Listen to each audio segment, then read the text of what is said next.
যখনই সময় পাইবা একবার গিয়ে এই জায়গাটা তোমরা সবাই ঘুরেই আইও।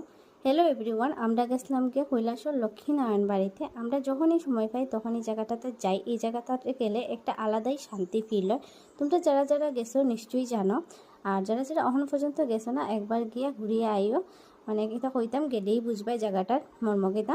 তারপরে যেদিন আমরা গেছি এদিন প্রচণ্ড রুদ্র আসলো, তোমরা দেখেই বুঝলে এত গরম আসলো যেটা হওয়ার মতো না। কিন্তু এখানে যাওয়ার পরে মানে গরম লাগছে না, হইতে গেলে এসির মতো ঠান্ডা আসলো জায়গাটা, এত ভালো লাগে। আর বিশেষ করে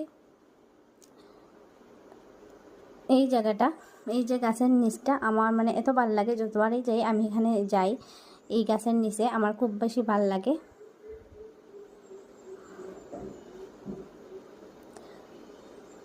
তো তোমরা কারা কারা গেছো কমেন্ট করে জানাইও, আর যারা যারা এখন পর্যন্ত গেছো না একবার গিয়া ঘুরিয়া আইও। তো আজকের ব্লগটা এখানেই শেষ করতে আসি, দেখা হয়।